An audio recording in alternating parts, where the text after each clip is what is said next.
So what's up? Can't say. National security? That's right. This is I Don't Even Own a Television. Watchers. 1, 2, 3. There are books that are good. There are books that are bad. There's some books so fucking awful you wish you never had read them at all. 'Cause a novel can ruin your life. Hey buddy, I don't even own a television. A happy new year to all. This is I Don't Even Own a Television, a podcast about bad books and magical dogs. I'm J.W. Friedman. I'm Chris. Bad book, good dog collision. And this time around, we're talking about a book which prominently features a magic dog, one of the topics of our podcast. Finally. Yeah, finally. Just a word of warning. We originally read this book for the show about a year ago and recorded it as an episode we could release in case of emergency. And then I destroyed the file. So we're talking about a book that we read about a year ago and have since reskimmed. So First off, I think Apple destroyed the file. that's true. It wasn't me. Fuck It was you, my Steve computer. Jobs. Dick. Hope a magic dog digs up your grave and like runs around with your femur in comical fashion. But secondly, we have revisited this book, so we're not coming into it completely cold.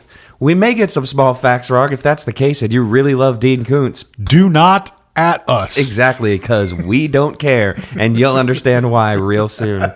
But yeah, so the book we're talking about is Watchers by Dean Koontz. This is a book that, according to the first page, is dedicated to Leonard Sane, who is not only the best at what he does, but who is also a nice guy. Aw, It that's doesn't- adorbs. It doesn't mention what he does that he's the best at, though. Well, we know he's not like a government killbot like Wolverine, because Wolverine is the best at what he does, but importantly, what he does isn't very nice. That probably is going to knock out my comic book reference quota for 2018, so you're welcome. Yep, wrestling. Anyway, Oh, I have a new resolution about that, but I'm going to spring it on you Okay. in the moment. okay, cool. So basically what we have here is a book about magical dogs, as we previously mentioned, and government machinations and sexual menace for no reason. A lot of that. And the journey of a good man to find love again, and of a good woman to be able to love for the very first time. That's true, but mostly magic dogs. Mostly magic dogs. And like all good magic dog books, this starts out with a quote from H.G. Wells and Carl Jung. So I mean, you have to admit that the front matter of this book is extremely tasty. it very Good job, much is. Dean Koontz. Like, just go ahead and lead with George Orwell and Carl Jung, two writers that you have probably outsold by about a bazillion times by now. I do want to mention... but probably are not exactly on the literary level of. I do want to mention that I'm reading this on an e-reader with popular highlights enabled, and the Jung quote is actually the most highlighted thing in the entire book. We've talked about this, but maybe the best thing about that popular highlights feature on an e-reader is seeing both the density and the number and then the frequency of them just peak like 30 pages into the book and then just slowly tail away to nothing. Yeah, by the time you get to the end, nothing's highlighted, and, Yeah. and the things that are by 9 people. I'm relatively sure no one has ever finished reading a book. It's very true, and I will say this. If you're ever reading a mystery novel, like a whodunit, turn that shit off, because people apparently like to go back through and highlight the clues. Are you shitting me? No, I'm not. I was the book I recommended the last time around, Magpie Murders. I realized after I had finished reading it that almost every popular highlight was essentially a spoiler. What if we could get a gang of people to do this? What if we could get a gang of people to just highlight one letter at a time and spell out intriguing messages? Ooh, that's a really good idea. We've got enough people, I think, in the IDEO TV fun-time party pit to get a critical mass. Or as I like to call them, the idiot community, which, I don't even own a television. You should really stop calling them that. Okay, yeah. That doesn't sound nice. I mean it in a good way, though. They're my favorite idiot community. My least favorite, the White House. Oh, shit. He's orange and bad. Yep, I went there.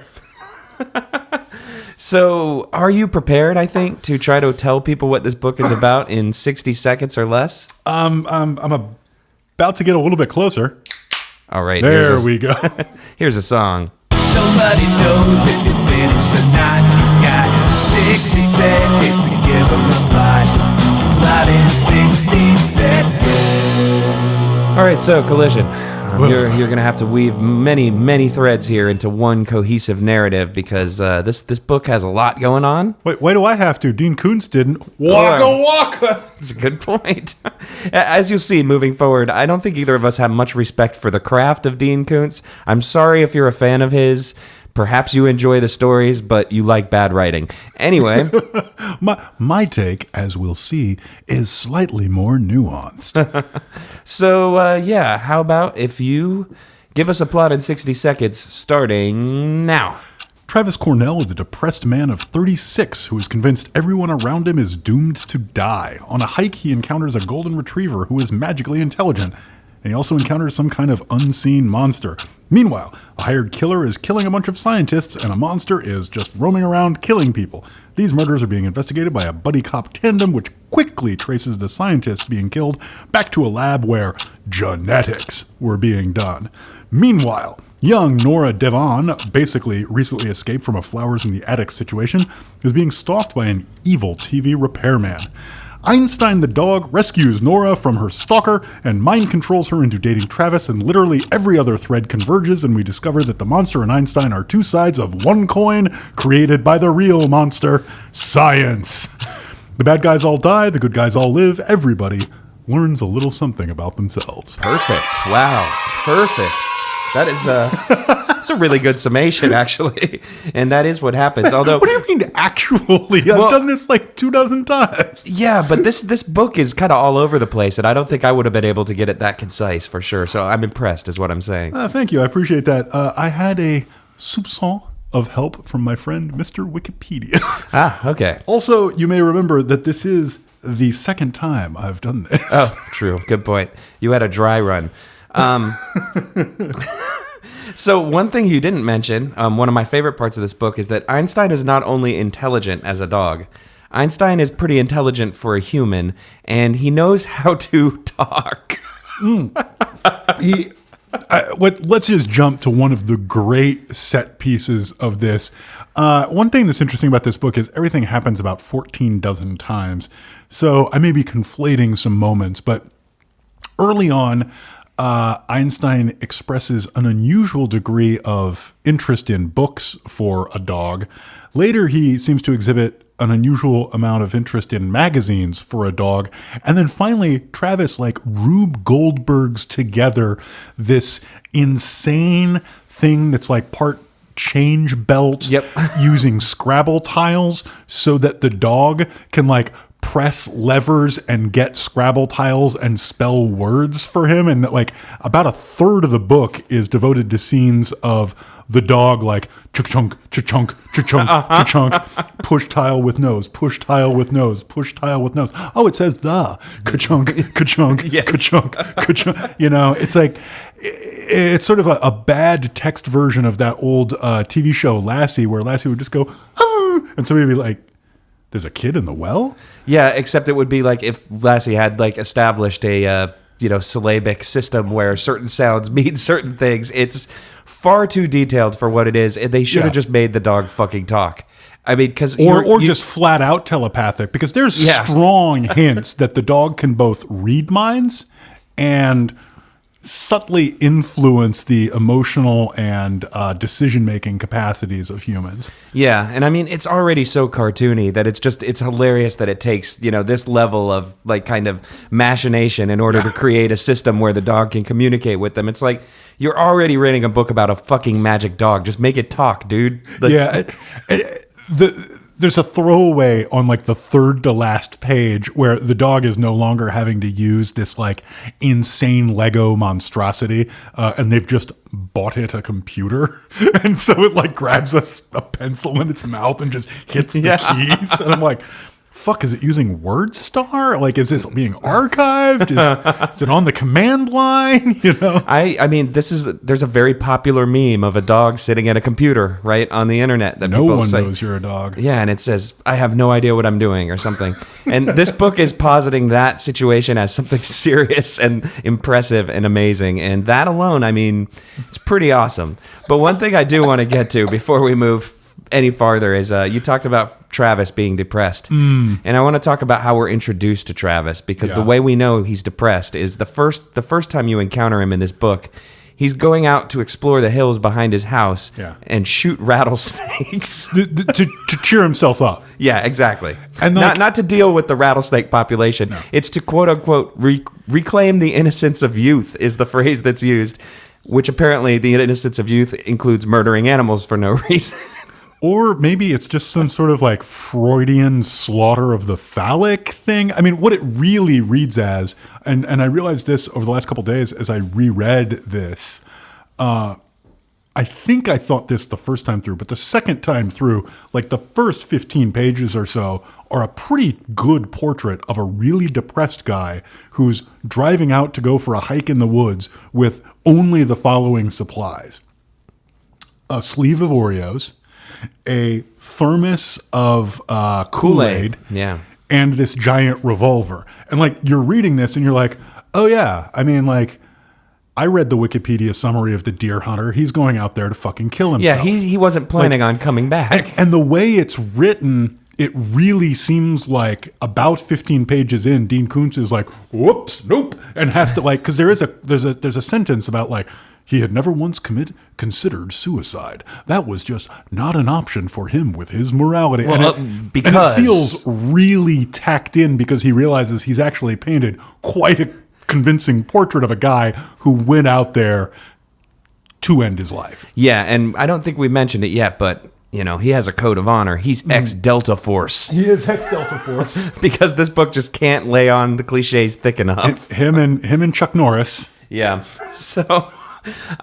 but yeah, anyway, he eventually finds that he can't bring himself to kill a snake. And that's when he knows maybe things are getting better. And then suddenly he encounters our magical dog protagonist, who I consider the real hero of the story, Einstein. Not only the real hero of this story, but like a real role model for us all. Yeah, it's true. I mean, we should all learn to push Scrabble tiles around with our noses. To spell the word yes.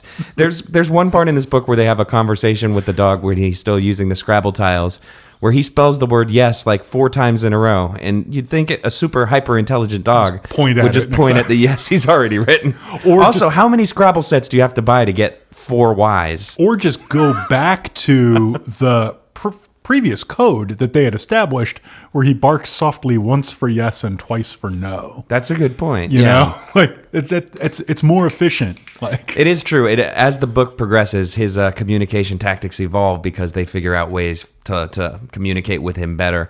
But ultimately, it all leads to the same bullshit, which is this kind of thriller story that we have at the root of things. And that revolves around, man, this is a very, very common theme in books we do for this show. There is an evil assassin who believes that he absorbs the souls of the people he kills. Yeah. I feel like this is the 5th or 6th book we've talked about that has this character in it. Yeah, let's see. There was the 51st Law. Da Vinci Code? Da Vinci Code. Scruples, of course. Yeah. Scruples, yeah, definitely. Dude, you're going to be a dad. One thing that I think is worth a note, you know, we sometimes encounter a book where a truth is laid bare a little unexpectedly and in a way that makes you think that maybe the author isn't quite aware of the truth that they've just laid bare.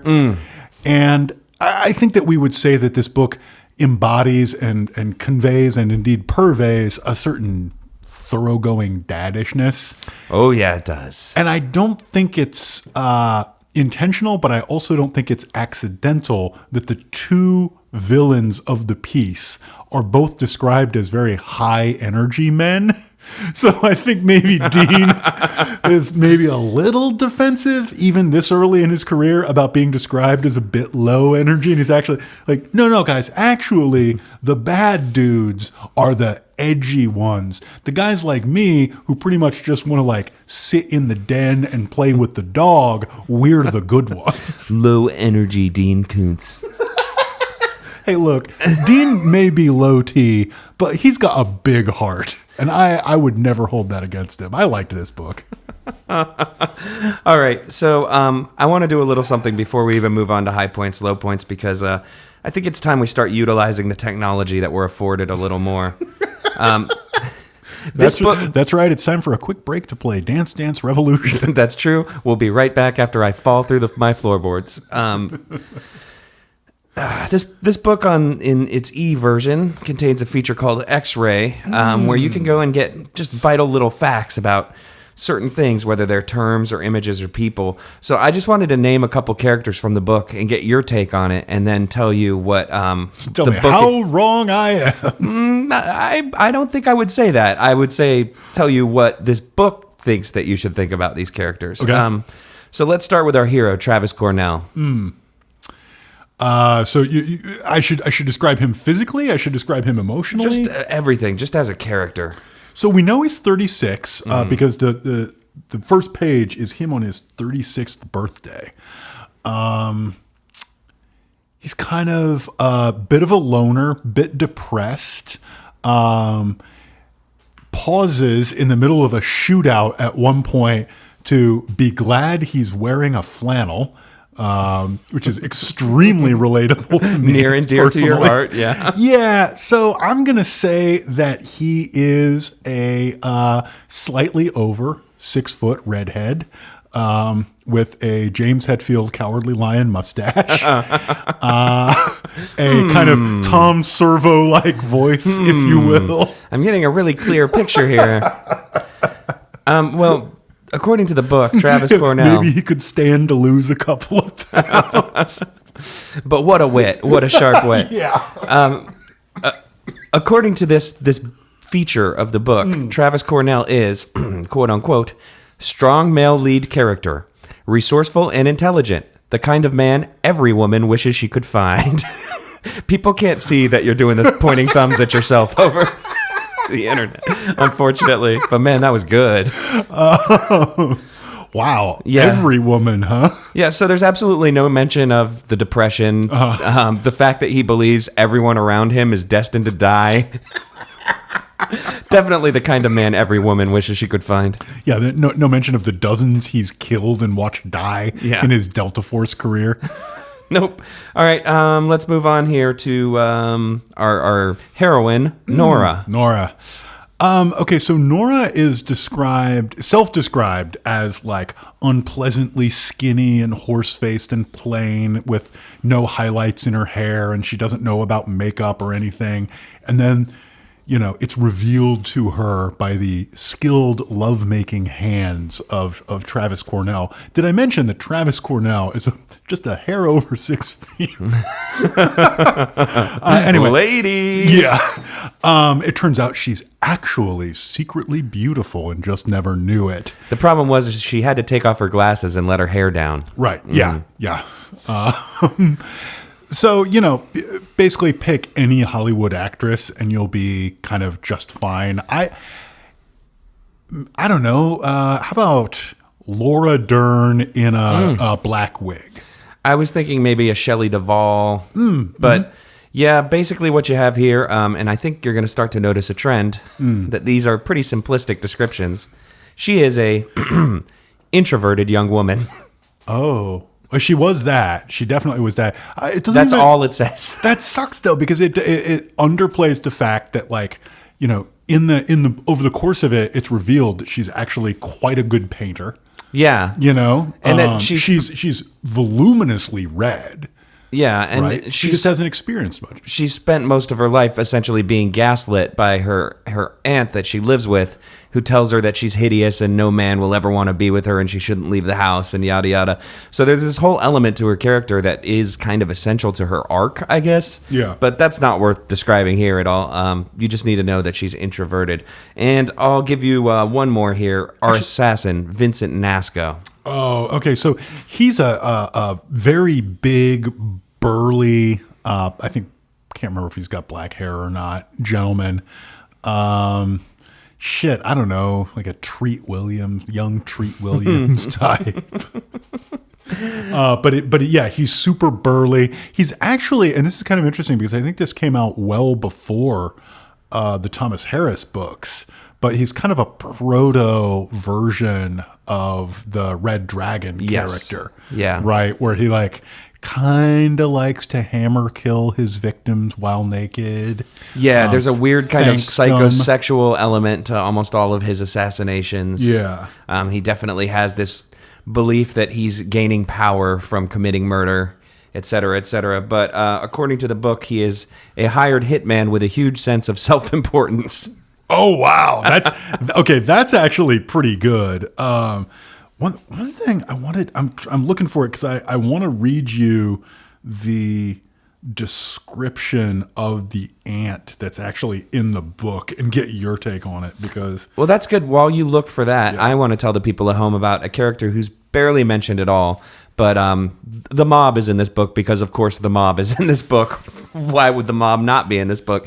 Every other cliche is. And they have a hacker, the mob does, and his name is Johnny. And one of my favorite sentences here. Johnny the hacker. Johnny the hacker. Johnny rather grandly called himself the Silicone Sorcerer, though everyone else just called him the Wire. So, wow. Both of those nicknames are pretty great, and I think I know how I'm going to start introducing myself at the beginning of the show from now on. The Silicone Sorcerer. Wait, so everyone else describes him as something that fell off badly after the third season? Oh! My God. All these sacred cows that you're slaughtering. You're basically Vincent Naskow today. Shit. Okay, I'm not going to be able to find the ant's description, I don't think. So... Whatever. It doesn't matter. She's a cliched evil character who is basically like keeping her niece under lock and key because she's secretly jealous of her, and et cetera, et cetera. It's another just really obvious cliche.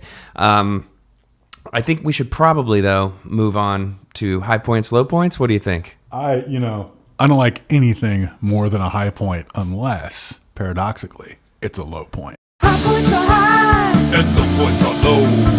High points, low points, get ready to go. All right. So... the least mind-blowing line of all time. I thought it was pretty great. For me, most of these are just going to end up being excerpts, I think, because we've already talked about the hugest low point for me in this book, so I don't want to go back into it. But since we like to start with kind of a positive thing, I want to talk a little bit about the humor in this book, which is the dadliest part of the dadness. And there's one section that I want to read from, where they're joking around, Nora and our hero, and they're having a little bit of a riffage, just doing some improv. And let me find this. Yeah, I just really like this passage a lot. And this is what passes for humor in the Dean Koontz-averse. Oh. In a fit of silliness that was a reaction to the difficulty of dealing intellectually and emotionally with the whole idea of a dog as smart as Einstein, Travis said, "I once saw a duck tap dancing." I'm sorry. I'm going to need you to slow it down, flip it, reverse it, and say it again. That was flipped and reversed. No, Travis says, "I once saw a duck tap dancing." "Oh, yeah?" said Nora. "Yeah, in Vegas." Laughing, she said, "What hotel was he performing at?" "Caesar's Palace. He could sing, too." "The duck?" "Yeah. Ask me his name." "What was his name?" "Sammy Davis Duck Jr., Travis said, and then they laughed again. He was such a big star they didn't even have to put his entire name on the marquee for people to know who was performing there. They just put Sammy, huh? No, just Junior. Howdy, folks. I'll be here all weekend. Make sure to tip your servers. They're working hard out there. And drive safe. Wow. Wow. I mean, on one hand, it's a good kind of evocation of how goony and dumb you get when you're in love. The dumbest thing in the world can make you giggle. On the other hand, it now makes me think that maybe an unexplored part of the subtext of this book is that there's just a gas leak behind every single scene and that everybody is operating at about a 45 IQ point level. That's more what I took from it. It's just also, wow, these people are perfect for each other. Yeah. So, but yeah, that's definitely my high point. And those kind of little moments pop up throughout it where there's Nora and Travis riffing, and their riffing is always just this kind of like Borscht Belt, except without punchlines. Like Right. it's bad, but it's pleasantly bad. So that's a high point for sure. Actually, I'm just going to, without making this my high point, I want to read another part that's like very much not good writing, but it's fun writing and kind of inherently funny writing. So this is an NSA agent named Lem. Wait. So we've got the mob, evil scientists, and the NSA. Yeah, and he's I kind of wish we'd gotten to talk about this character, because there's kind of a buddy cop dynamic that's worth going into in exactly as much detail as Mr. Koontz does, and I think I can do that in about 8 seconds. So there's Lemuel Johnson. He is small, he's black, and he's in the NSA. And then there's his best friend, Walt Gaines, who's large, white, and a sheriff. Yes, and it's important to note that to Lem, his friendship with Walt was a miracle, for he was not a man who made friends easily. And like that's a highlighted you quote. keep thinking this is going to go somewhere. It never really does. They're just pals. They kind of josh each other a lot. They just basically are Lethal Weapon in the middle of your book. Yeah. The only like downside to their relationship, because it's a pretty good portrait of male friendship, I think. The only downside is that there's some fairly unfortunate racially charged joking. Well, once again, it's Lethal Weapon in the middle of your book. Yeah. So I'm allowed to say this to you because we're friends. Right. Yeah. No, you're still not. Don't say that. Yeah. Please do not ever, under any circumstance, say it here, black friend. Yes, massa. Yeah. That's not funny. It's not funny at all. Yeah. And that happens. So continuing on. The only useful thing that does is teaches your black friend you're not really friends. Yeah, exactly. Oh, we just get along at work. Yeah. Ooh, triggered. Anyway, so here's Lem having a moment, and I talk about this TV show way too much, but I think you'll know what show it is. Oh, I already do, but yeah. Lem felt sick, not merely because of what had happened to West Dahlberg, but because of all the deaths yet to come. He was proud of both his management and investigatory skills, and he knew that he could handle this case better than anyone else. But he was also a hard-headed pragmatist, incapable of underestimating the enemy or of pretending there would be a quick ending to this nightmare. He would need time and patience and luck to track down the killer, and meanwhile, more bodies would pile up. Damn. Blood, blood, blood, and the occasional bits of sick. Like, it's just, like, reading paragraphs like that will put a smile on my face. So that was like shit like that recurs constantly through this book and was a major high point for me. You didn't say the TV show. So for people who aren't regular listeners. Right. That would be Garth Marenghi's Dark Place. Yeah. Which you can watch on YouTube or buy illegally by pretending you live in the UK. See, I thought it was going to be Homicide, Life on the Streets. Yeah, there's only two shows I think I mention a lot, and it's Garth Marenghi's Dark Place and Burn Notice. Oh, Burn Notice. Yeah, I forgot about Burn Notice. This book is very Burn Noticey too. Motherfuckers act like they forgot about Burn Notice.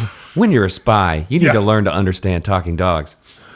It's very Burn Notice, especially in that it needs to reset about every 40 seconds. And that actually leads me to my low point. I actually like the writing in some ways. Like, a lot of it makes me laugh. But structurally, this book has about 450 pages and about 175 pages of material. Mm-hmm. There's constantly a scene where a character will be like poking around and will tell someone trying to help them to go away because they're paranoid and suspicious. And then there will be 3 pages of that character musing to themselves, perhaps I shouldn't have told that person to go away because I'm so paranoid and suspicious.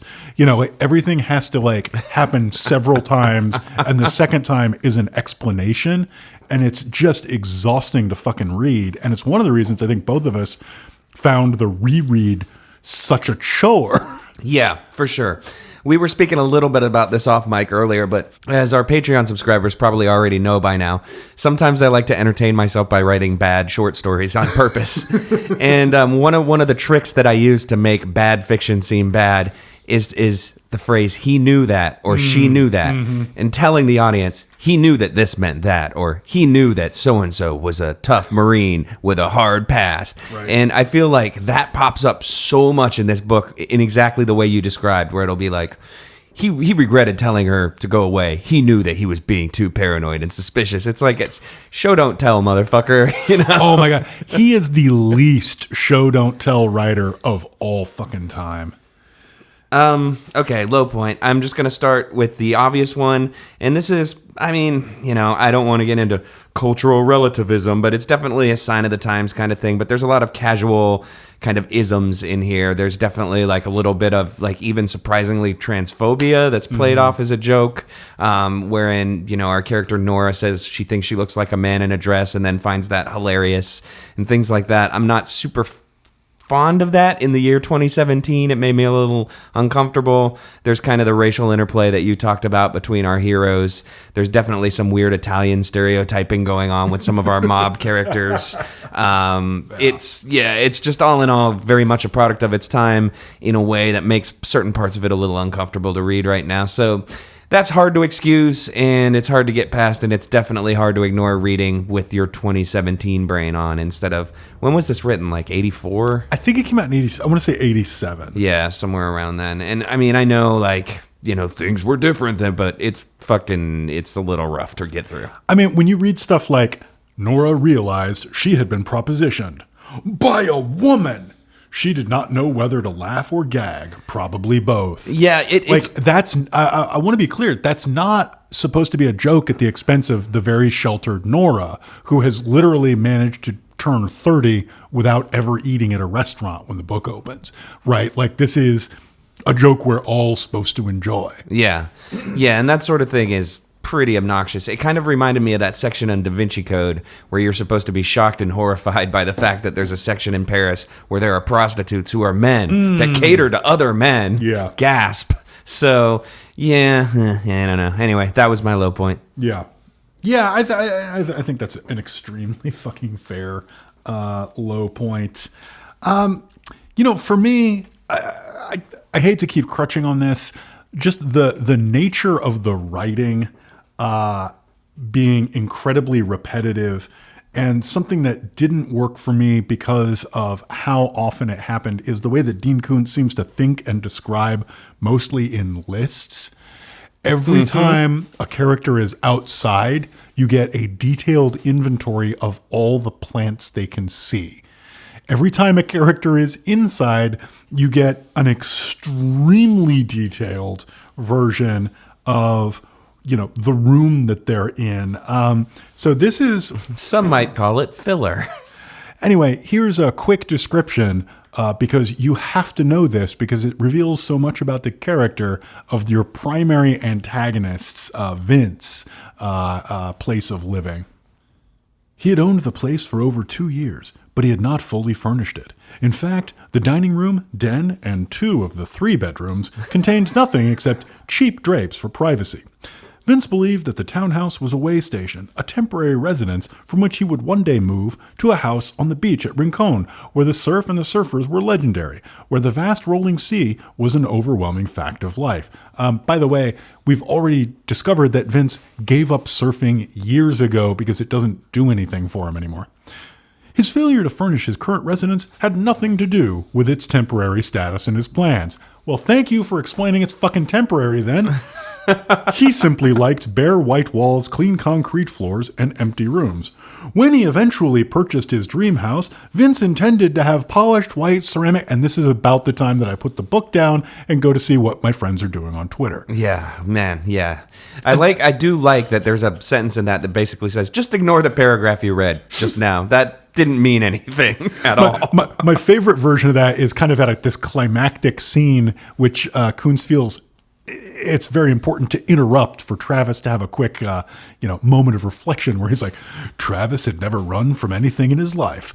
Well, that wasn't quite true. He'd been running from emotional connections recently and was resolving to do better about that. Okay, and I mean, this is almost like a tertiary high point, but there are like 3 or 4 moments in this book that just reveal so quickly that Koontz had been reading a lot of self-help at that point in time, where there's a lot of stuff like, For years, Travis had engaged in unsparing self-analysis and long ago figured out why he had become a loner who was unable to make friends. Oh my God.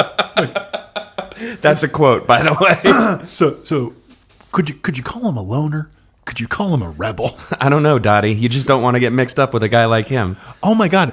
So is he really just John Rambo, but with a house? Basically, yeah, and a more capacity to love. And a I little would less say. PTSD. Yeah. Yeah, much less PTSD for sure. And I don't think at any point he wears a cool bandana or a bullet belt.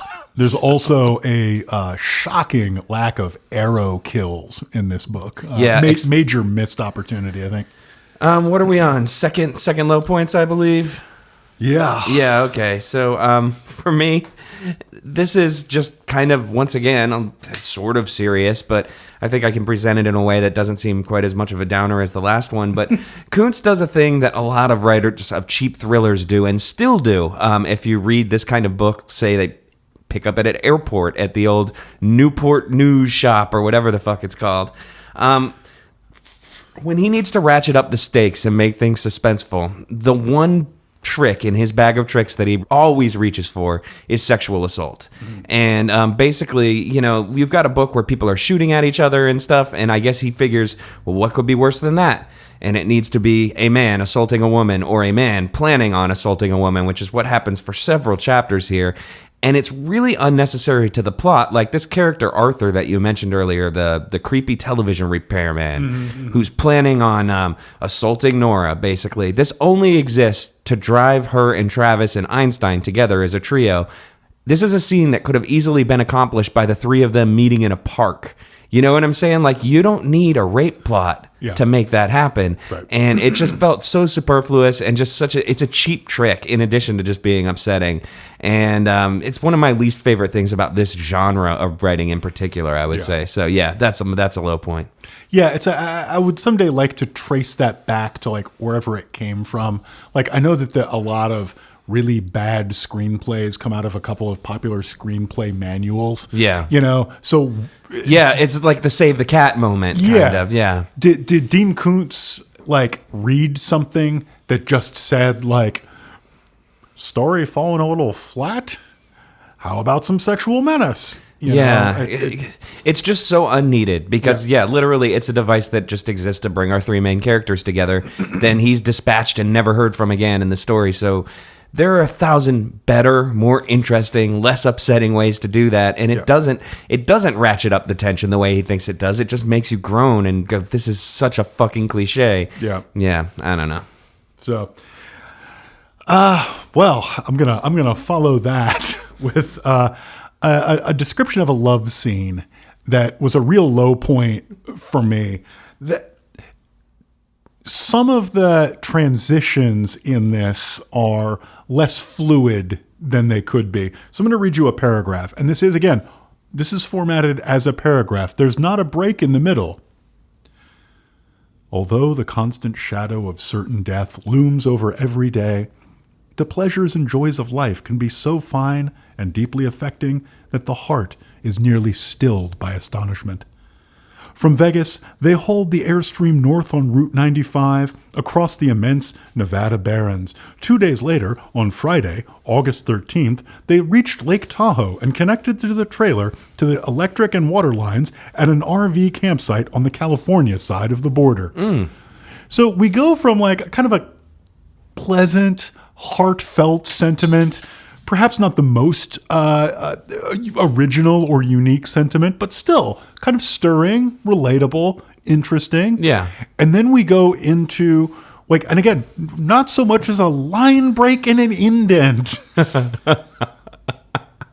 Just a welter of pointless ass, superfluous detail. Like, I do not give a flying fuck whether or not they hooked up the electric and water lines, much less on what side of the California-Nevada border they did it on. Yeah, it's directly from matters of the heart to matters of hooking up the septic tank. And like, yeah, that's a little, like, there is a lot of that kind of just jumping back and forth. I guess you would call them tonal shifts almost. Yeah, and there's a ton of really detailed, like getting from point A to point B. It's a little like that Saturday Night Live parody of Californians where nobody ever says anything except what highways they took to get where, which, okay, is actually kind of accurate and fairly funny. But like in the first The Trip movie, there's a recurring thing where, what is his name? I have no idea. Steve Coogan. Yeah. Repeatedly just says out loud in words what routes he's going to take, what, streets he's going to take from point A to point B. But it's a character moment. It's meant to like establish him as kind of an uptight prick. And then later we meet his dad who does the same thing. And we're like, oh, and it's actually kind of a cool thing. Here, it's just like you said earlier, it's either padding or it's just like the least successful pedantry ever. Yeah. There's also some weird just kind of gaps in logic that make me think that dude didn't really do a lot of research about the things he was writing about. Like at one point in time, our cop heroes go to San Francisco to meet up with their affiliates in the Mexican mafia in the Tenderloin district, which, I mean, this is a very, very hyper local reference, but there is a very Mexican-American district in San Francisco. It is not the Tenderloin, and that's not where you would go, and it just bugged the shit out of me. Well, but Tenderloin is where Crime Alley is. Oh, yeah, that's true, yeah. So... and just one more kind of tertiary thing that I did want to mention since we're about to move on to high points again is just that Dean Koontz writes books for a living. I'm not sure Dean Koontz has actually read a book. And there is a line here that I loved where it said, "It would be sheer madness to create a killing machine as intelligent as the people who would have to use and control it. Everyone had read Frankenstein." Yes. Apparently not you, because that's not what that book is about at all, my friend. So... That's what the back of the book is about. I don't know. That part made me laugh. That's a fair point. Let's move on to high points. Can you actually start us out? Because I need to find mine. I mean, as I said earlier, I basically liked reading this book. And a lot of the things that I found aggravating about it, I think were just kind of thrown into sharper relief because I was enjoying the rest of it. Like, I've disliked a lot of the daddish excesses, some of the narrowness of vision, some of the repetitiveness. But fundamentally, this is a book about a magic golden retriever that teaches a sad man to love again. Yeah. And if you think that I'm going to have anything significantly negative to say about that... That's a good point. Like... you don't listen to very many episodes. It's true. I mean, I think both of us are the types that automatically smile if we see a dog's head sticking out the window of a car. So, or just a dog. That's true. The other day, I was walking to the corner store, and there was a woman walking her dog towards me, and without realizing I did it, I went, "Corgi!" out loud. Exactly. And she laughed at me. So, yeah. So, there's all of that, and there's just like, this is a very good-hearted book. I did a tiny bit of research after rereading it and was unsurprised to find out that, Dean Koontz is a religious person because there is a certain sort of, I don't know, joy about being alive. There's also maybe a little bit of kind of a milquetoast quality to it. Yeah, for sure. Which I can see being off-putting, but there's like Thomas Kincaid-ishness in a way. I can see that, but I've long since made my peace with that. Like, I'm perfectly fine encountering that, and it was just kind of an enjoyable guy to spend some time with. So when he goes really in depth into what flowers Travis has in his yard, yes, that's annoying, but it's also kind of endearing. Yeah. And when he goes super deep into what CDs Travis puts in the 5-disc changer. Oh, I love the 5-disc changer part. I forgot about that. Comes time for a little lovemaking. Like, now that's just fucking gold. I think we've mentioned, and it may have been the first time we recorded this, but I believe we've talked about disc changers on the podcast before, and man, what a piece of history that is. There is no way to evoke the 1980s or 90s like better than mentioning a multi-CD changer. If you'd like to hear us go extremely deep on multi-disc changers, I recommend that you back us at the $5 a month level on Patreon and look at our Spin magazine from 1995 that was it, yeah. or 6 or so. Because, wow, that was apparently a really important thing in the mid-90s. I had a 12-disc changer in my truck, but every time I went over the smallest bump, it would skip. So for me, I think it's kind of similar. We haven't talked a lot about The Outsider, which is kind of Einstein, the brilliant dog's evil counterpart. Shadowy twin. Yeah, they were both created as part of an experiment to try to make hyper-intelligent animals for the military for reasons.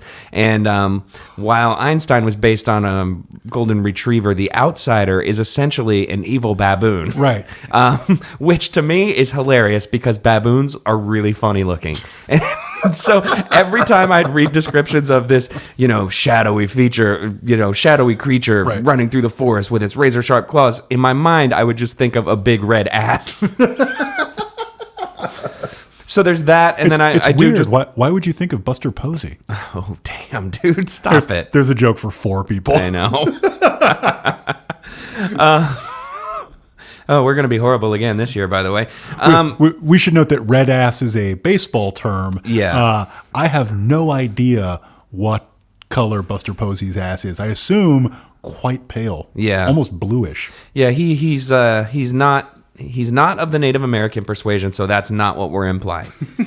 I do want to also just mention that there are just several very kind of, to piggyback on what you said, just some endearing descriptions of Einstein when he's first introduced. Yeah. And one of my favorites is something I wanted to use as the cold open, which is just when he first encounters Einstein, the outsider is in the bushes, and Einstein is trying to get away from him. And Travis takes off his backpack and pulls out the .38 because he hears noises in the bushes, and he's got to protect this dog he just met. Which, okay, hey, that rules. I just met this dog, but I must protect him. But the dog stared at the gun. Travis had the weird feeling the animal knew what the revolver was and approved of the weapon. Let's hear a little bit more about Einstein while we have you. Retrievers were renowned for boldness and courage. They were bred to be the companions of hunters, which I got to say does not match with my experience of your average golden retriever, which appears to have been bred for naps, farting, and flopping around with little kids on the floor. And chewing things up. Yeah. Yeah. Like wanting pets. Yeah. Wanting snackies. Yeah. Having a tongue constantly hanging out. Yeah. Yeah. After a minute or two, he realized he was seeking something from the dog that it could not provide. Meaning, purpose, relief from despair. That's a little heavy. That's also page 7. Yeah, and it's worth mentioning Dean Koontz does own several golden retrievers. So he's actually written a couple of books under the name of his golden retriever, including after his golden retriever's death. And he changed the byline to be like his dog, acronym for From the Other Side. Oh, wow. Which I think, and donates 100% of the proceeds that he gets to like dog charities. Like, it's adorable. It's hard to hate this guy. Like, his books are stupid, but it's really hard to dislike this guy, for sure. I mean, that's a terrific thing to do. I mean, yes, you write at the 10th grade level, but you seem like a real fucking gent, so I don't know. We should probably take a break and then come back and do some games. So please stick around, and we'll be right back, much like a dog with a stick. Oh.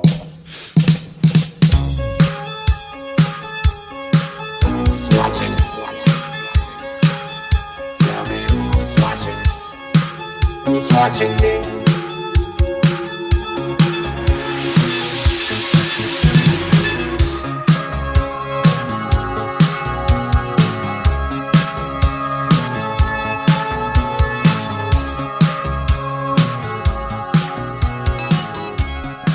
We're back.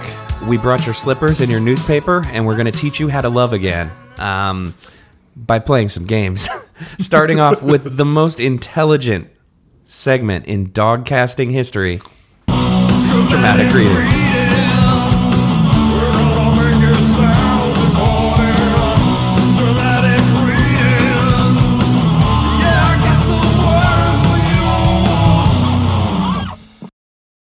All right, so in dramatic readings, we're going to take sections from this book and read them to you in, all of the wonder and glory that you've come to expect from two such fine gentlemen as ourselves. Collision, would you like to start us off? I would love to start us off. Reverend Dan popped the Dom Perignon and, at Travis's direction, poured a glass for everyone, the organist included. A saucer was found for Einstein. Slurping noisily, the retriever joined in their toast to life, happiness, and love eternal. Einstein spent the afternoon in the forward end of the trailer, in the living room, reading. Travis and Nora spent the afternoon at the other end of the trailer, in bed. Whoa. After closing the bedroom door, Travis put a second bottle of Dom Perignon in an ice bucket and loaded a compact disc player with 4 albums of George Winston's most mellow piano music. Oh, God. Nora drew down the blind at the only window and switched on a small lamp with a gold cloth shade. The soft amber light lent the room an aura, rather like that of a place in a dream. For a while, they lay on the bed, talking, laughing, touching, kissing, then talking less and kissing more. I believe in a thing called love. Just listen to the rhythm of my heart. Whenever I just read a sentence that just says touching, I can't not hear it in that touching you falsetto every time. So. And Jay, you read this book. How many more pages do you think that scene goes on? 3. About, yeah. Yeah. Dean Koontz actually likes to describe the sex scenes in far more detail than you would think from a man who obviously owns a shit ton of Sansabelt trousers. So I read one other Dean Koontz book when I was a kid, probably 14 or 15, and I remember one scene of it being just like, what? Well, now. Yeah, and I mean, this is a man who looks like his wardrobe consists entirely of polos and pleated khakis, so it does come from kind of out of nowhere. One of the great moments of his Wikipedia page, not to spoil it, is for a long time, early in his career, on the back of his books, he's just this balding guy with a dog and a mustache, and then later, he's a guy with a full head of hair and no mustache and a dog. And his quote is, I got sick of looking like G. Gordon Liddy, so I got hair transplants. How fucking great is that? It's great that he owned up to it. I had a teacher in 6th grade who wore a wig, and everyone kind of poked fun of him about it, and he came back from winter break, bald on the top, but, with kind of the fringe around, like he just stopped wearing the wig. But he insisted to everyone that he got a bad haircut. And, like, he wasn't trying to play it off as a joke or anything. That was what he said. That just really bummed me out. Yeah. Anyway, kids are cruel, but yeah, it is kind of nice to just own up to it like that. Fuck, we just went from like George Winston lovemaking to that. Like, yeah. I'm genuinely bummed. Sorry, Mr. Collins. I was a jerk to you. But to be fair, he also used to tell kids, step outside, you jerk, when they misbehaved. So, he kind of deserved what he got. I'm picking up what you're laying down. Yeah. Okay. So for me, I'm going to describe some leisure time with our brilliant dog. And I think this actually happens pretty close to the part of the book that you described. Well, Travis got a bottle of beer from the refrigerator, twisted off the cap, took a long swallow, then filled Einstein's dish with water. The retriever went to the walk-in pantry. The door was ajar as always, and the dog opened it all the way. He put one paw on a pedal that Travis had rigged just for him inside the pantry door, and the light came on in there. In addition to shelves of canned and bottled goods, the huge pantry contained a complex gadget that Travis and Nora had built to facilitate communication with the dog. The device stood against the rear wall. 28 1-inch square tubes made of lucite, lined up side by side in a wooden frame. Each tube was 18 inches tall, open at the top, and fitted with a pedal release valve at the bottom. In the first 26 tubes were stacked letter tiles from 6 Scrabble games, so Einstein would have enough letters to be able to form long messages. On the front of each tube was a hand-drawn letter that showed what it contained: A, B, C, D, and so on. You couldn't just buy another fucking Scrabble board and throw those on and not hand draw them? Or a Ouija board? I don't know. The last 2 tubes held blank game tiles on which Travis had carved commas or apostrophes and question marks. because punctuation is important when you're communicating with a dog. Einstein was able to dispense letters from the tubes by stepping on the pedals, then could use his nose to form the tiles into words on the pantry floor. They had chosen to put the device in there, out of sight, so they would not be required to explain it to neighbors who might drop in unexpectedly. As Einstein busily pumped pedals and clicked tiles against one another, Travis carried his beer and the dog's water dish out to the front porch, where they would sit and wait for Nora. By the time he came back, Einstein had finished forming a message. "Could I have some hamburger? Or 3 weenies?" I haven't had a dog in a long time. So check me on this, dog owners, if I'm wrong. I don't remember dogs needing Scrabble tiles to express an interest in eating hamburger or hot dog. Yeah, exactly. I feel like that's a message I was receiving loud and fucking clear. Thank you. Somebody brought up on Twitter recently something that we had mentioned a long time ago that I had forgotten about, which was the concept of explainer porn, which was just that you could make $1 million marketing directly to men, just videos of like women looking very interested while you explain something very obvious to them in excruciating detail. And that's what this was. Like that could have been 2 sentences, but instead you need to know that each tube is made of lucite, is 18 inches tall and operated by a pressure release valve, etc., etc. And like, man, my eyes were just rolling back in my head reading that out loud just now. Well, then you're going to love this next segment, Jay, where I ask you about your favorites. What is your fave? What is your fave? When you're presented with a list of options, what is your fave? All right, what is your fave? It's about that time to pick some favorite things. So we're going to go a little off script. Jay, what is your favorite daddish either opinion or explanation in this? So first, one plausible candidate might be the multi-page disquisition on whether or not Einstein has a soul / is as a monstrosity created by science an affront to God and an abomination. That's light. Yeah. Is it, number 2, something about boats? Is it, number 3, when... Sorry. I'm just going to... You mentioned earlier that there's a quick side trip to our own beloved Bay Area of California. And the following happens. Even in summer, nights can be cool here, he said. Soon, the fog rolls in. The stored-up heat of the day pulls it off the water. Cool, that's how fog works. Yeah.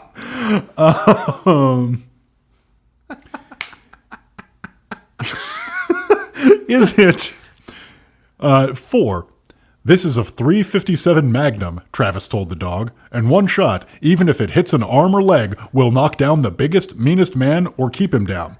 He'll feel as if he's been hit by a cannonball. I've taken firearms training from the best, and I've done regular target practice over the years to keep my edge. I really know what I'm doing, and I'll be able to handle myself. This is a man talking to a dog before he knows the dog can understand him, by the way, which... This is deep in. Oh, okay. I thought this was the first time, but I was just about to say, come to think of it, I've had conversations with dogs like that don't involve firearms, but I've definitely, explained a video game to a dog before. I mean, but that's a reasonable thing to do. This is just the clumsiest possible explain to the audience what's going on thing. He knew that he had received firearms trainings from the best. Fuck. Okay, or is it 5? Seeking to travel mostly on wide divided highways on which they would be comfortable with the trailer, they took Route 101 south and then east until it became Route 134, which they followed until it became Interstate 210, with the city of Los Angeles and its suburbs to the south of them and the great Angeles National Forest to the north. Oh boy. Can I go off script with my answer because I have a good one? Let me do number 6. Oh, okay. Sorry. I thought you or were done. is it, and I'm not going to read this to take up any more of your time, is it Dean Koontz on the magic and mystery of local television news? Oh, man, that part is good, too. And I think maybe you should read it anyway before I do mine if you've already got it up, because it's pretty great. In this age of mass murder and terrorism, 2 victims rated no more than 2 minutes airtime. 10 seconds for lead-in, 100 seconds for film, 10 seconds for the well-coiffed anchor persons to look respectfully grim and saddened. Then on to a story about a bikini contest, a convention of Edsel owners, or a man who claimed to have seen an alien spacecraft shaped like a Twinkie. Whoa. I mean, to be fair, a Twinkie is a pretty reasonable thing to shape a spacecraft like. Seems aerodynamic. It's a cylinder. It's much more reasonable than that weird, like, blobby thing from the second Guardians of the Galaxy movie that they fly around in. That kind of looks like a weird space tumor. I hated that thing. Anyway. I thought that movie had no reason to exist. I kind of agree, and we're going to get a lot of hate mail now, but whatever. So, you know what? You know why it did need to exist? So that they could introduce a new generation to 9 or 10 more awesome classic rock songs. Because there's not enough dads in the world doing that already. Yeah. Boy, if there's anything I needed, it's not only a watered-down version of Tarantino, but a watered-down version of the soundtrack to Reservoir Dogs. Yeah. Thanks, Guardians of the Galaxy 1 and 2. Here I am, stuck in the middle of space or something. That was a fucking clunker. I apologize, everyone. Also, Kurt Russell is, maybe my favorite actor. He's great. His last two major roles in Hateful Eight and in Guardians of the Galaxy 2, he has phoned it in unimaginably lazily, and I just regret it. I do like that he's playing a character named Ego, and apparently took that as the only note he needed, which is pretty great. So, anyway. Fair. Back to books. For me, this is definitely my favorite daddish moment was Walt Gaines as he's listening to Lem Johnson describe technology. Oh, no. And he says, this new high-tech world of spaceflight, computers in homes, satellite relayed telephone calls, factory robots, and now biological engineering, it seemed utterly unrelated to the world in which he was born and grew up. For God's sake, he had been a child during World War II, where there had not even been jet aircraft. He hailed from a simpler time of boat-like Chryslers with tail fins, phones with dials instead of push buttons, clocks with hands instead of digital display boards. Television didn't exist when he was born, and the possibility of nuclear Armageddon within his own lifetime was something no one could have predicted. He felt as though he had stepped through an invisible barrier from his world into another reality that was on a much faster track. 1987. I just looked it up, and it was 1987. That's amazing. Yeah. 1987, and you've got people complaining that the rotary phones don't exist anymore. But I kind of like that just because it's so clunky as self-reflection. There's another moment. Dude, the Nintendo Entertainment System existed by 1987. Well, but so here's and something. Maybe it didn't, and God, I hope it did. No, it anyway, didn't. Yeah, okay. And if it didn't, the Atari did. Yeah. Who cares? But here's another moment of self-thought, which is exactly like how I think to myself, in a moment of introspection. The innocence, enthusiasm, joys, and veracities of youth can be recalled, but perhaps never fully regained, he thought. Yes, that's my inner monologue for sure. Yeah, definitely. It's for me, it's never anything like, time to poop. Or, fuck, being a kid was fun. Yeah, or never anything like, it's 2:30 and I was supposed to be in bed by 11. Yeah, he thought. Mm-hmm. You had another what is your fave, correct? I can't even remember. You know what? Yeah, we've done enough of that. But what we should do is, especially since we're dealing with something that involves the NSA and scientists and still kind of has this Cold War mentality, would be a good time to play some Russian roulette. Russian roulette, Russian roulette, Russian roulette, not actually Russian. So, Russian roulette, we go to a random part of this book and we read a piece of it to you. And for this, since we're both on e-readers, we've generated a random number that represents a location in this book. For me, from 1 to 9010, I got 1761. So let's see what awaits on this page. Without looking up, smoothing Einstein's coat with one hand, she said, "He's a lovely dog. I just got him yesterday." She said nothing. He sat down on the other end of the bench with Einstein between them. "My name's Travis." Unresponsive, she scratched behind Einstein's ears. Aww. The dog made a contented sound. "Travis Cornell," he said. At last she raised her head and looked at him. "Nora Devon. Glad to meet you." She smiled, but nervously. Though she wore her hair straight and length, Though she used no makeup, she was quite attractive. Her hair was dark and glossy, her skin flawless, and her gray eyes were accented with green striations that seemed luminous in the bright May sunshine. As if sensing his approval and frightened of it, she immediately broke eye contact, lowered her head once more. He said, "Miss Devon, is something wrong?" She said nothing. 80% within the next 2 pages, there's a moment where she thinks, I wish I hadn't broken eye contact when I sensed his approval of my appearance. Yeah, and also like I have seen this play out in animes and several visual novels that I'm embarrassed to admit that I've interacted with. But As you should be. Yeah. The only good anime is Naruto. Yeah. Well, that and The Simpsons, but King of the Hill is pretty good too. Yeah, that note. I love it when Hank climbs into Mecha Hank. That would be awesome. Kamehama, Bobby. Henshin a go-go. Peg. Anyway. I'm just imagining now, like a headset comm crackle is like, that's a goddamn, that's a gotta go over there when to go on Mammox, man. Wow, that was really good. I grew up in the South. What can I say? You've been practicing your boomhauer. It's goddamn easy when you grow up around a man. Okay, so I also got a rando number, and intriguingly, the topic appears to be much the same. Uh-oh. It is Nora on Nora. Woo. Oh, man, it's getting hot in here. She was, after all, quite undesirable. Plain, homely, perhaps even ugly. Nora knew this was true because, regardless of Violet's faults, the old woman had some virtues, one of which was a refusal to mince words.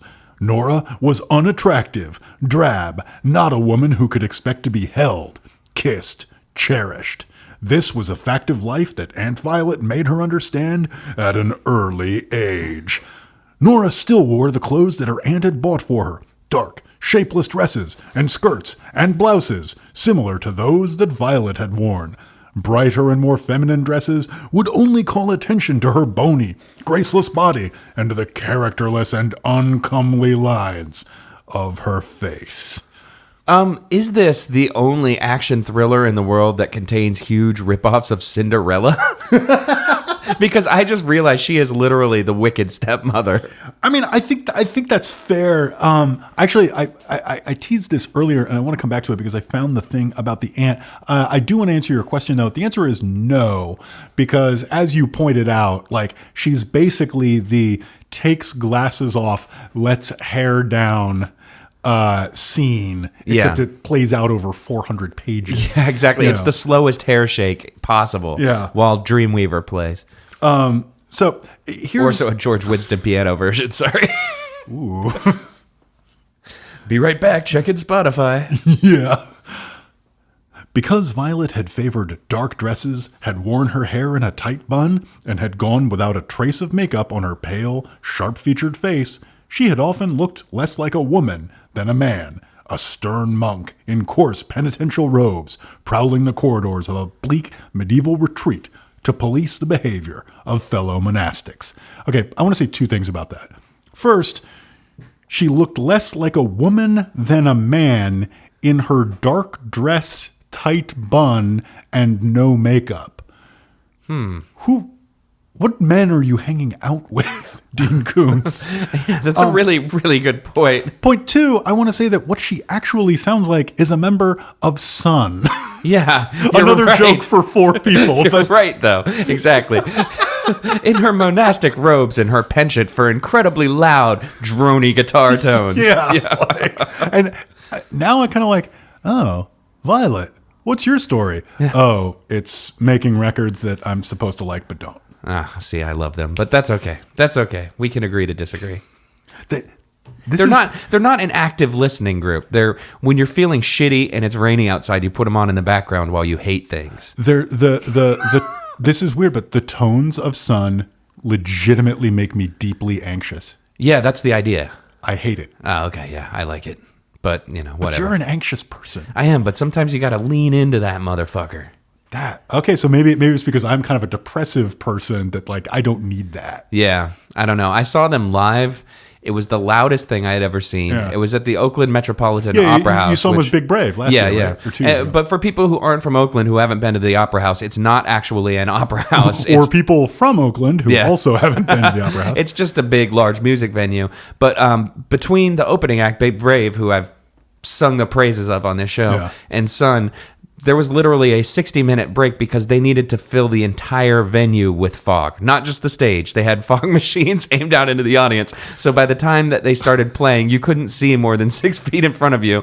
And then men came out and just played one chord through about 6 amps a piece. And it was so loud that you could feel the tunings change in your chest. It was kind of a religious experience for me, I have to say. So I don't know. I have a very big soft spot for that group.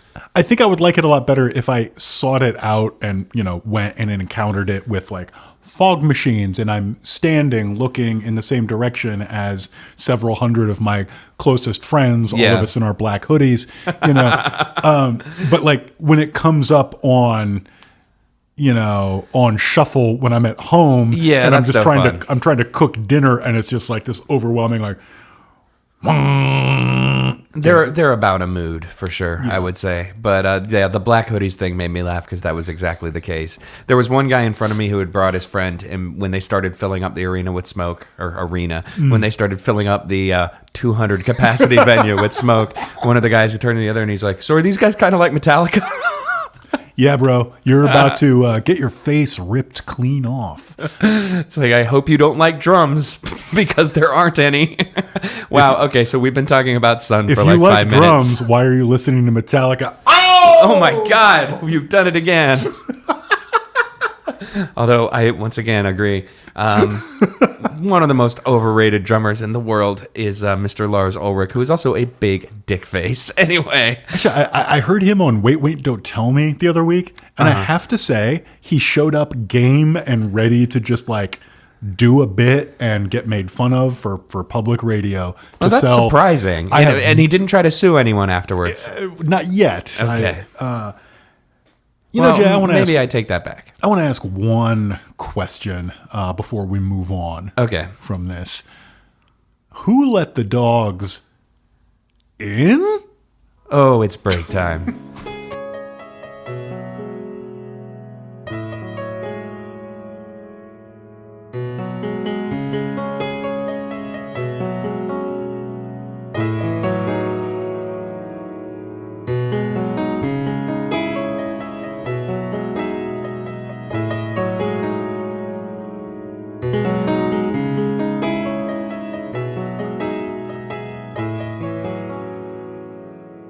All right, we're back. I don't have any good dog jokes this time around, though, so just pretend I said something witty about canines. We're done talking about Dean Koontz's Watchers, which I keep wanting to call Shadows, which I believe is a different Dean Koontz book that came out about a year later. Also about dogs, possibly about a black lab instead of a golden lab. I don't think he was magic. I think it was just about a black lab. But, we're probably wrong. Who cares? Anyway. Guy knows what he likes. Guy knows what he's good at. That gets 2 thumbs up from this guy. Yeah, and speaking of knowing what you like, we're going to move into a section where we recommend things that we think are pretty good. Now that was a fucking segue and a half. That's why they call me the Segway Doctor, my friend. 3 wheels. Oh, Segway. And a half. Yeah, I see. Huh? Yeah. Collision. What would you like to recommend to the people at home that they put in their brain as opposed to Dean Koontz? It's intriguing. When I went back to my notes from the first time around, I saw that was the first time I had recommended Anne Carson's autobiography of Red, which is a book of poetry. This time around, I'm also going to recommend a book of poetry, but a slightly different one. I'm going to recommend you just go out and read poetry, because I don't think many of us do. I had a really interesting conversation about it on Twitter where I just sort of asked people, hey, how do you approach a book of poems? And about 8 people responded. Ooh, can I guess? Yeah. Did you get a bunch of the stock line of you have to read a poem out loud to really understand it? 2 or 3 people said that they had kind of been taught to do that. Okay. A couple of people said that that requirement had actually meant that they didn't like to read poetry for years because they didn't want to do that. That's where I fall. And sure. it kind of, pushed them away from it. And it just, the whole thing got me thinking, like, I think we are not taught to read poetry well. We're not introduced to it well. But it can be a very rewarding thing. I do lean toward, you should try to make some sense of it if you can out loud. Yeah. But if that's absolutely not your thing, that's fine. Yeah. You're not in fucking high school. Read however you want to read. Yeah. So I recently read a book that was given to me for Christmas by Dorianne Laux, Laux, called The Book of Men. I will say it's not at all what you're expecting. It's not at all what I was expecting. So it's not just a list like Alec Baldwin, John Glenn. Nor was it, you have a weird brain, man. Guilty as charged. Nor was it this like shit, dickhead, Yeah. asshole. But it was a very interesting book from a very interesting and unexpected perspective. And I think that we should all seek those out. So go to poetry.org or whatever it is and just like dink around till you find something you like. That's my recommendation. All right. I'm going to be incredibly one-dimensional because I know last time around I recommended a book by Anthony Horowitz. I thought you meant you were going to recommend a point. Yeah, I am. I'm going to be incredibly one-dimensional and say, why not check out 4,3? No, I recommended a book by Anthony Horowitz called The Magpie Murders because I thought it was a really, really cool whodunit. And since then, I've read like 3 more of his books because it turns out this is a dude who started out writing kind of young adult mysteries. I forget the name of the series. It's like Alex Rider or something corny like that. But apparently, since then, he's gone on to write a couple different Sherlock Holmes books that are the only books endorsed by the estate of Arthur Conan Doyle. And one of them that I just finished recently is called Moriarty, and it takes place after the death of Sherlock Holmes, before he was resurrected due to public pressure, essentially. But it's told from the perspective of Abernathy Jones, who is a detective that shows up. A policeman that shows up frequently in the actual Holmes books. And it's about a mystery that kind of exists in that world, but the character of Sherlock Holmes is not in it. And it's got a really, really cool twist at the end. I enjoyed it a lot. I mean, I think people who have been listening to the show know I'm a sucker for that kind of whodunit genre. Like a little cozy mystery now and again. Yeah, so if you like a book, that's got a crime in it that you're going to have to try to figure out, I really can't recommend this one enough. It's called Moriarty. Check it out. It's good stuff. And if you want a slightly different crime that you're going to have to figure out, can I suggest The White House? Oh, God. Hey, did I mention he's orange and bad? My button is the biggest button. Whoa. Yeah, anyway, that wasn't funny. That was just scary now. The hardest button to button turns out to be. Well, it turns out he's got the biggest button, but the smallest hands. Oh, damn. It's hard to laugh about this guy right now. So let's move on here to a segment where we talk about the things that you write into us. It is time for some letters. A, letter B, letter C, letter D, letter E, letter F, letter G, letter, got a lot of letters. So, Collision, I believe that we have some correspondence. It's true. This is from Dana, no last name, and it is entitled A, letters, B, letters, etc. Hollywood Wives. I had to pause in the middle of the episode to tell this story, since everyone was talking about how embarrassed they were about reading this book around family. Yeah. When I was about 10, I was poking around the bookshelves belonging to my grandmother, who had died a few years previously, and because no adult ever paid much attention to what I was doing anyway, I grabbed a book called Mistral's Daughter by Judith Krantz and brought it home with me. Oh.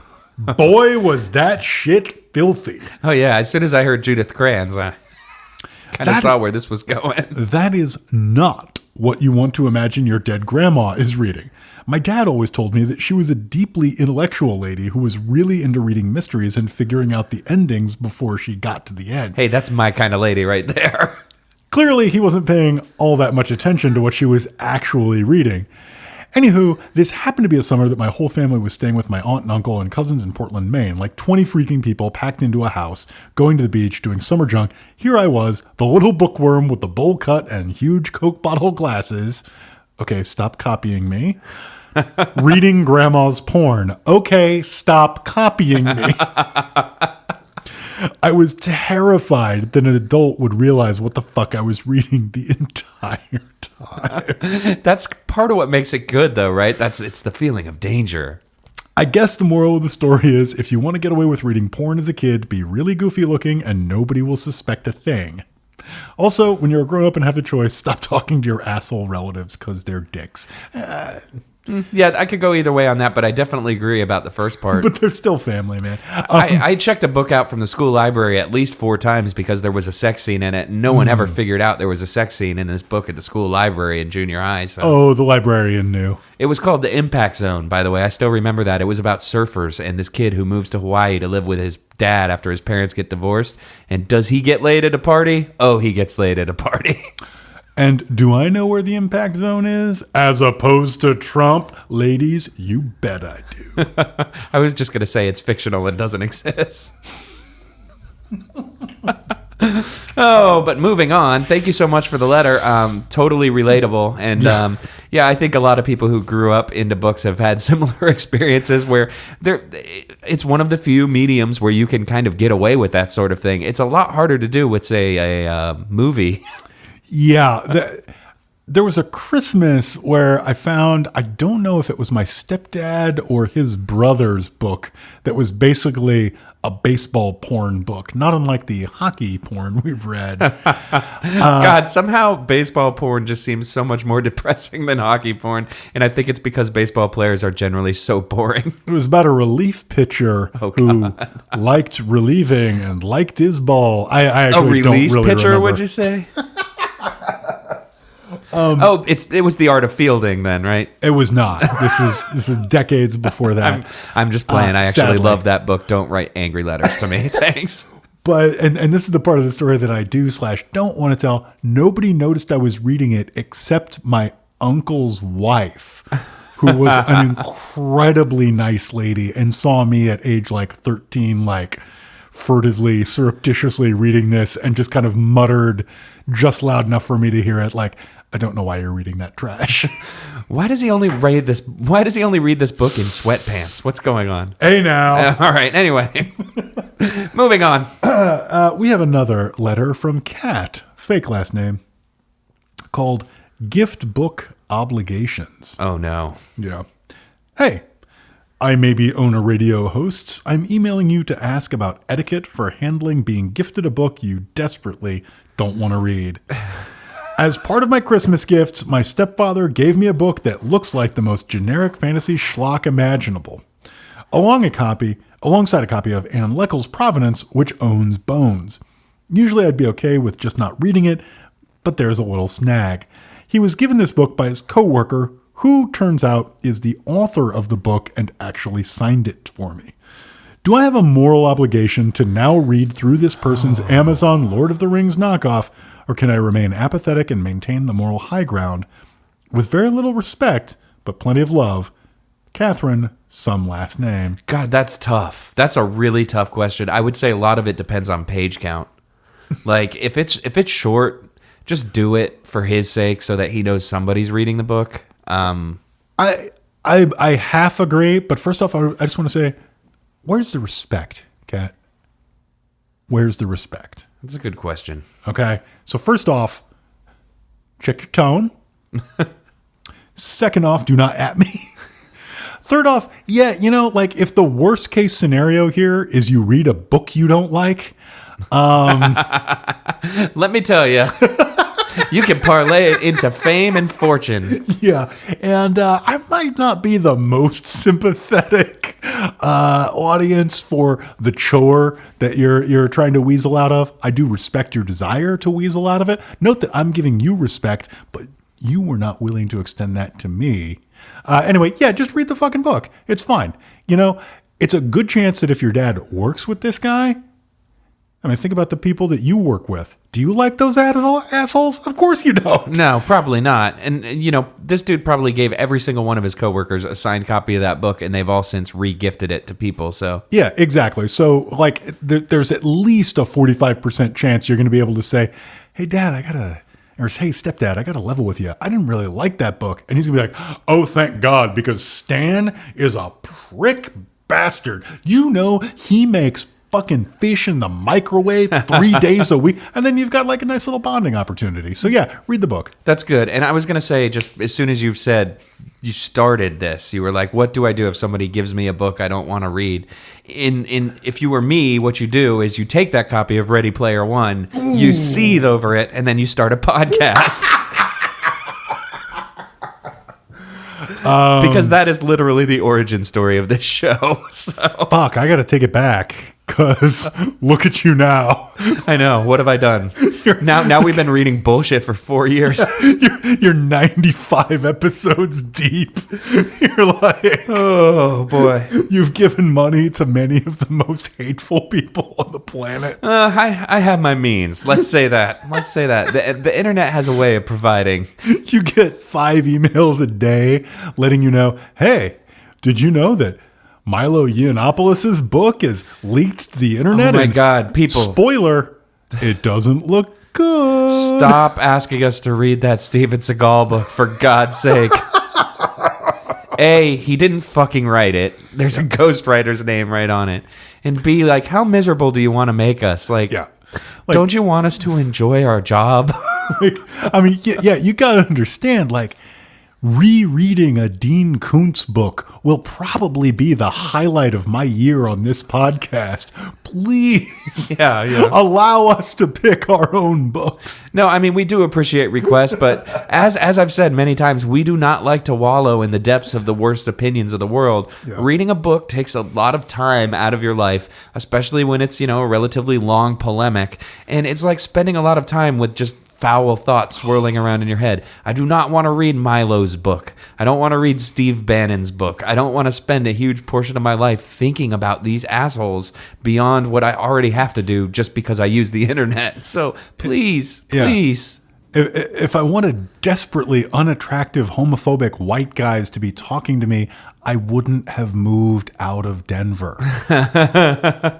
See, I thought you were going to make another joke about a Sun concert now. Wait, what? No, I don't know. Just a bad joke about metalheads. Sorry. You know who made some really heartwarming things about metal was Iron Maiden lead singer Bruce Dickinson when I saw him last summer. And he had this like long, extremely daddish riff about like, we don't care who you are, gay, straight, Martian, purple, black, white, blah, blah, blah. If you're at an Iron Maiden show, you're here to have a good time, and you are my brother, and if there's anybody at this show who doesn't agree with that, you can get the fuck out right now. And there was a huge, like, cry of applause for that. That's great. And I loved both of those things because, like, if you're espousing left-wing notions at a metal show, you always got to, like, I don't know how this is going to go over. Yeah. How many people here are going to rush the stage? Yeah. I remember, as a teen, going to see the Mighty Mighty Boss Tones several times, and a part of their show was always Those guys suck. Well, that's the impression that I get. I still actually like them a lot. But a big part of their show was always the singer just being like, if you're here and you're a racist, fucking leave. Nice. And I always thought, like, that's pretty brave considering, when you look at their demographics. So, yeah, cool. It's the bravest thing I've ever heard a Boston band say. Yeah. Speaking of which, there was a really good headline on the Hard Times the other day that said, because trumpet player got stuck in traffic, shitty ska band puts on pretty good punk set. And it just made me giggle a little bit. Ska is an easy target, and I know it's not cool to like ska, but it will always hold a place in my heart. Even when I went to see the Toasters like 2 years ago, and it was weird because the only original member is the singer, Bucket, who's like now in his 60s, and everybody else on stage was younger than me. And I did the math and realized one guy on stage was alive when the first Toasters record came out. That was pretty intense, but I'll always love that stupid genre. I don't care. Anything that encourages people to do a fucked up version of the Charleston in sync, I'm totally down with that. So supplemental recommendation, skanking. Yeah. Do some. Do some. Definitely. Do some skanking. Just toss on some specials. I don't know. Anyway. I think, we've been doing quite a bit of digressing here, and we've been running pretty long, and probably over half of this podcast, I think this episode is just us talking about music now. So it might be a good time to call it a night. But I do just want to thank everybody for listening and let everyone know that this show, like all our shows, is brought to you by the wonderful people who support us on Patreon at patreon.com/IDEOTVpod. And you know what else supports me? It's a delightful Casper mattress. I want to talk to you about. Shut up. No, but seriously, if you want to keep in touch with us, I don't even own a television at gmail.com. We're on the social medias at IDEOTVpod. You can find us pretty easy. It's not tough. Reach out to us. It makes us feel better than this other thing that makes me feel amazing, which is my Mack Weldon underpants. God damn it. Stop it. Stop it. Stop it. Stop it. I always think that the worst thing about doing an ad-supported podcast would be getting a sheet of paper where you have to say the word "me undies" over and over again. I mean, write in and tell me if this joke has been made, but like, wouldn't you instantly just like do Frankenstein voice and just like, me undies? Well, when the giant or Tarzan, me undies, you. I don't know. There's negligee. No yeah. Ooh, there you go. Kind of to get back to the baseball thing that we mentioned earlier. When the Giants first drafted Hunter Pence, my favorite thing in the world to do was to pronounce his name like Dracula and say Hunter Pence, because then it's Dracula talking about his undergarments. It's amazing. So previous, guest on the show, friend, superstar, David Roth has introduced a joke that the internet has since ruined, where you spoonerize somebody's name. And what I like about Hunter Pence's name is that it allows you to think of yourself as a football play-by-play guy who is very pretentious, announcing that on 4th and long, what you see in the distance is a punter, hence. Oh, that's very good. Very good. So on that note, thank you for listening. We're going to take off. We will see you in a couple weeks with another book. And until then... Punter, hence. No, that's not it. That's not the sign-off. Do the right sign-off. We're all waiting. Ride the crowd!